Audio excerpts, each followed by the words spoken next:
स्वागत है आपका बी न्यूज नेशन में। मैं हूं आबिद हुसैन शेख। बीजापुर एसपी ने किया एक सनसनीखेज वारदात का खुलासा। हनी ट्रैप से किडनैप का खतरनाक खेल हुआ नाकाम। 12 लाख की फिरौती रकम मांगने वाले 6 आरोपी अरेस्ट। नौजवान लड़के को सुरक्षित बचा लिया गया। बीजापुर पुलिस ने एक सनसनीखेज हनी ट्रैप और किडनैपिंग रैकेट का पर्दाफाश करते हुए 6 आरोपियों को गिरफ्तार कर लिया है। इसकी एक जानकारी आज प्रेस कॉन्फ्रेंस के जरिए जिला एसपी लक्ष्मण निम्बर्गी इन्होंने देते हुए आरोपियों ने एक नौजवान लड़के को दोस्ती और मोहब्बत के जाल में फंसाकर उसका अपहरण किडनैप किया और उसकी रिहाई के बदले 12 लाख रुपयों की फिरौती की मांग की गई थी। पुलिस के मुताबिक साहिल छप्परबंद 22 साल के लड़के को एक महिला के जरिए दोस्ती का झांसा दिया गया। पहले मोबाइल पर बातचीत और दोस्ती बढ़ाई गई, फिर मिलने के बहाने बीजापुर के एक सुनसान इलाके में बुलाया गया। वहां पहुंचते ही आरोपियों ने साहिल को जबरदस्ती स्कॉर्पियो गाड़ी में बिठाकर किडनैप कर लिया। किडनैपर्स ने साहिल के मोबाइल से उसकी मां को फोन करवाकर कहा कि अगर बेटे को जिंदा देखना है तो 12 लाख रुपये देने होंगे। इसके बाद आरोपी बीजापुर से गदग और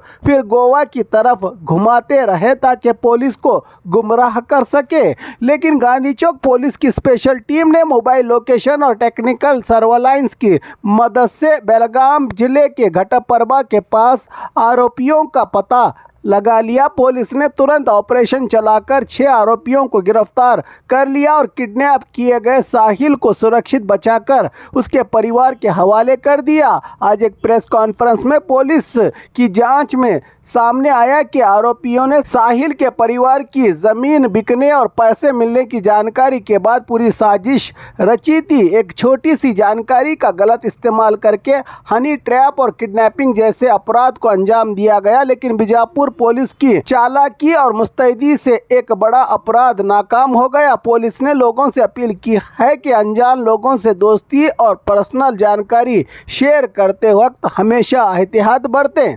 ದಿನಾಂಕ 19/6/2026 ವಿಜಯಪುರದ ಗಾಂಧಿ ಚೌಕ್ ಪೊಲೀಸ್ ಠಾಣೆಯಲ್ಲಿ ಒಂದು ಕಿಡ್ನಾಪಿಂಗ್ ಫಾರ್ ರ್ಯಾನ್ಸಮ್ ಅಂದರೆ ದುಡ್ಡಿಗೋಸ್ಕರ ಒಂದು ಕಿಡ್ನಾಪ್ ಕೇಸು ರಿಜಿಸ್ಟರ್ ಆಗಿರುತ್ತೆ.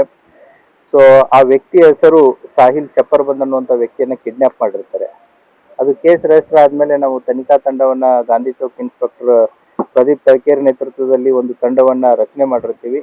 ಆ ತನಿಖೆಯಲ್ಲಿ ಒಟ್ಟು 8 ಜನ ಆರೋಪಿಗಳನ್ನು ನಾವು ಈಗಾಗಲೇ ಅರೆಸ್ಟ್ ಮಾಡಿದ್ದೀವಿ. ಇದರ ಹಿನ್ನೆಲೆ ಏನು ಅಂತಂತಂದ್ರೆ ಈ ಸಾಹಿಲ್ ಅನ್ನೋನು ವಿಜಯಪುರ ಗೌರ್ಮೆಂಟ್ ಹಾಸ್ಪಿಟಲ್ದಲ್ಲಿ ಸಪ್ಲೈಯರ್ ಆಗಿ ಕೆಲಸ ಮಾಡ್ತಾ ಇದ್ದಾನೆ, ಅಡಿಗೆ ಸಪ್ಲೈಯರ್ ಆಗಿ. ಅವನ ಜೊತೆಗೆ ಇನ್ನೊಬ್ಬ ಅವನ ಫ್ರೆಂಡು ಕೂಡ ಮೊಹಮ್ಮದ್ ರಫೀಕ್ ಅನ್ನೋನು ಕೂಡ ಅವನು ಕುಕ್ ಆಗಿ ಕೆಲಸ ಮಾಡ್ತಾ ಇದ್ದಾನೆ. ಸಾಹಿಲ್ ಅವರ ತಂದೆ ಸುಮಾರು 2 ಎಕರೆ ಜಮೀನು ಇತ್ತು, ಅದನ್ನ ಮಾರಿ ಸುಮಾರು 26 ಲಕ್ಷ ರೂಪಾಯಿ ದುಡ್ಡು ಬಂದಿರುತ್ತೆ. ಅದನ್ನ ಸಾಹಿಲ್ ಈ ಮೊಹಮ್ಮದ್ ರಫೀಕ್ ಅನ್ನೋನ್ಗೆ ಹೇಳಿರ್ತಾನೆ, ಈ ರೀತಿ ಹಿಂಗ್ ಮಾರಿದೆ ಅಂತಂತೇಳಿ. ಅದಕ್ಕೆ ಮೊಹಮ್ಮದ್ ರಫೀಕ್ ಏನ್ ಮಾಡ್ತಾನೆ ಅಂತಂದ್ರೆ ಆತನ ಫ್ರೆಂಡ್ ಆದಂತಹ ಗೋಪಾಲ್ ಮಾದರು ಅನ್ನೋನನ್ನ ಹೆಲ್ಪ್ ತಗೊಂಡು ಈ ಹೇಗಾದ್ರೂ ಮಾಡಿ ಸಾಹಿಲ್ ಕಡೆ ಇರೋ ದುಡ್ಡನ್ನ ದೋಚಬೇಕು ಅಂತಂತ ಹೇಳಿ ಗೋಪಾಲ್ ಮಾದರು ಒಬ್ಬ PG ಓನರ್ ಆದಂತಹ ನಿಂಗಪ್ಪ ನಾವುದ್ಗಿ, ಈತನ PG ಇಲ್ಲೇ ನಮ್ಮ ಶಿವಾಜಿ ಸರ್ಕಲ್ ಹತ್ರ ಇದೆ. ಆತನ ಸಹಾಯದಿಂದ ಒಂದು ಮಹಿಳೆಗೆ ಇದರ ಒಳಸಂಚನ್ನ ಎಲ್ಲ ಹೇಳಿಬಿಟ್ಟು ಆ ಮಹಿಳೆಯಂತ್ರ ಈ ವಿಕ್ಟಿಮ್ ಆದಂತ ಸಾಹಿಲ್ ಚಪ್ಪರ್ಬಂದ್ಗೆ ಮೆಸೇಜಸ್ಗಳ ಮುಖಾಂತರ ಆತನನ್ನ ಟ್ರ್ಯಾಪ್ ಮಾಡ್ತಾರೆ. ಸೊ ಒಂದು ದಿನ ಫೈಂಡ್ ಅವಳು ಕಾಲ್ ಮಾಡಿ ಇಂಥ ಒಂದು ಜಾಗಕ್ಕೆ ಬಾ ಅಂತಂದಾಗ ಅವಾಗ ಸಾಹಿಲ್ ಅಲ್ಲಿ ಹೋಗಿರ್ತಾನೆ. ಸಾಹಿಲ್ ಹೋದಾಗ ಆತನನ್ನ ಒತ್ತಾಯಪೂರ್ವಕವಾಗಿ ಈ 8 ಜನ ಆರೋಪಿತರು, ಗೋಪಾಲ್ ಮಾದರ್ ಆಗಿರ್ಬೋದು, ನಿಂಗಪ್ಪ ಬೂತಾಳಿ, ಮೊಹಮ್ಮದ್ ರಫೀಕ್, ಮತ್ತೆ ಒಬ್ಬಳ ಮಹಿಳೆ, ಮತ್ತೆ ದಶರಥ್ ಮಾದರು, ಶಿವಾನಂದ್ ಮೃತ್ಯುಂಜಯ ನಂದಿ ಕೋಲ್ಮಠ್, ಮತ್ತೆ ಸುನಿಲ್ ನಾವಿ, ಮತ್ತೆ ಶಿವಕುಮಾರ್ ಹೊಸಟ್ಟಿ ಅನ್ನೋರು ಆತನನ್ನ ತಮ್ಮ ಸ್ಕಾರ್ಪಿಯೋದಲ್ಲಿ ತಗೊಂಡು ಹೋಗ್ಬಿಟ್ಟು ಗದಗು, ಗೋವಾ ಇನ್ನಿತರ ಪ್ಲೇಸಸ್ಗಳಲ್ಲಿ ಕರ್ಕೊಂಡು ಹೋಗಿರ್ತಾರೆ. ಅವರ ತಾಯಿಗೆ ರ್ಯಾನ್ಸಮ್ಗೋಸ್ಕರ ಕಾಲ್ ಮಾಡಿರ್ತಾರೆ, 12 ಲಕ್ಷ ರೂಪಾಯಿ ದುಡ್ಡು ಕೊಟ್ಟರೆ ನಿನ್ನ ಮಗನ್ನ ಬಿಟ್ಟು ಕಳಿಸುತ್ತೆ ಅಂತಂತ ಹೇಳಿ. ಸೊ ಆ ಹಿನ್ನೆಲೆಯಲ್ಲಿ ನಮ್ಮ ಗಾಂಧಿ ಚೌಕ್ ಇನ್ಸ್ಪೆಕ್ಟರ್ ಪ್ರದೀಪ್ ತಳಕೇರಿ ಮತ್ತು ಅವರ ತನಿಖಾ ತಂಡ ಈ ಎಲ್ಲ 8 ಜನರ ಘಟಪ್ರಭಾದಿಂದ ಪತ್ತೆ ಮಾಡಿ ಆರೋಪಿಗಳನ್ನ ಅರೆಸ್ಟ್ ಮಾಡಿದ್ದಾರೆ. ಸೊ ವಿಕ್ಟಿಮ್ ಕೂಡ ಸೆಕ್ಯೂರ್ಡ್ ಆಗಿದ್ದಾರೆ, ಈಸ್ ಆಲ್ಸೋ ಫೈನು. ಈ ರೀತಿಯಾದಂಥ ಒಂದು ಏನು ಹನಿ ಟ್ರ್ಯಾಪ್ಗೆ ಒಳಪಡಿಸಿ ಆತನಿಂದ ರ್ಯಾನ್ಸಮ್ ಆಗಿ ದುಡ್ಡನ್ನು ವಸೂಲಿ ಮಾಡುವಂತ ಒಂದು ತಂಡನೂ ಕೂಡ ಬಲೆಗೆ ಬಿದ್ದಿದೆ. ಸೊ ಈ ರೀತಿ ಇರುವಂತ ಕೆಲವೊಂದಿಷ್ಟು ಪ್ರೆಷರ್ ಗ್ರೂಪ್ಸ್ಗಳನ್ನ ಕೂಡ ನಾವು ಐಡೆಂಟಿಫೈ ಮಾಡಿದ್ದೀವಿ. ಸೊ ಕೆಲವೊಂದಿಷ್ಟು ಪ್ರೆಷರ್ ಗ್ರೂಪ್ಸ್ಗಳನ್ನ ಐಡೆಂಟಿಫೈ ಮಾಡಿ they are under the surveillance. Particularly Vijayapura ಸಿಟಿಯಲ್ಲಿ ಕೆಲವೊಂದಿಷ್ಟು 4 ರಿಂದ 5 ತಂಡಗಳು ಈ ರೀತಿ we are under the surveillance ಇಟ್ಟಿದ್ದೀವಿ. ಆದಷ್ಟು ಬೇಗ ಅವ್ರನ್ನು ಕೂಡ ಇಂಥ ಪ್ರಕರಣಗಳಲ್ಲಿ ಆದಷ್ಟು ಬೇಗ ಅವ್ರನ್ನ ಅರೆಸ್ಟ್ ಮಾಡಿ ಅವ್ರನ್ನೂ ಕೂಡ ಜೈಲ್ಗಟ್ಟೋ ಕೆಲಸವನ್ನ ನಮ್ಮ ಪೊಲೀಸ್ನವರು ಮಾಡ್ತಾರೆ. ಡೆಫಿನೆಟ್ಲಿ ಹಣ ಕೊಡದೇ ಇದ್ರೆ ನಿಮ್ಮ ಮಗನ ಕಳಿಸಲ್ಲ, ನಿಮ್ಮ ಮಗನ ಬಿಡಲ್ಲ, ನಾವು ಹೊಡಿತೀವಿ ಮಾಡ್ತೀವಿ ಅನ್ನೋವಂಥದ್ದನ್ನು ಕೂಡ ಹೆದರಿಕೆ ಬೆದರಿಕೆಯನ್ನ ಅವರ ತಾಯಿಗೆ ಹಾಕಿರ್ತಾರೆ. ಅವರು ಪೊಲೀಸ್ ಠಾಣೆಗೆ ಅಪ್ರೋಚ್ ಆಗ್ತಾರೆ. ದೆನ್ ಪೊಲೀಸ್ನವರು immediately they enter into the action. So ಎಲ್ಲ ಅವರ ಮೂಮೆಂಟ್ಸ್ಗಳನ್ನ ಪತ್ತೆ ಮಾಡಿ ಎಂಟೈರ್ 8 ಜನ ಆರೋಪಿತರನ್ನು ಕೂಡ ಪತ್ತೆ ಮಾಡಿದ್ದಾರೆ ಮತ್ತು ವಿಕ್ಟಿಮ್ನು ಕೂಡ ಸುರಕ್ಷಿತವಾಗಿ ಕರೆ ತಂದಿದ್ದಾರೆ. ಇದು 2 ದಿನದಲ್ಲಿ ಪತ್ತೆ ಮಾಡಿದ್ದಾರೆ. ಘಟಪ್ರಭಾದಿಂದ ತೊಗೊಂಬಂದಿದ್ದಾರೆ. 6 ಜನನ ಘಟಪ್ರಭಾದಿಂದ, ಇನ್ನಿಬ್ಬರನ್ನ ಇಲ್ಲೇ ಲೋಕಲ್ ಅರೆಸ್ಟ್ ಮಾಡಿದ್ದಾರೆ. ಇಲ್ಲ, ಕೊಟ್ಟಿರಲಿಲ್ಲ.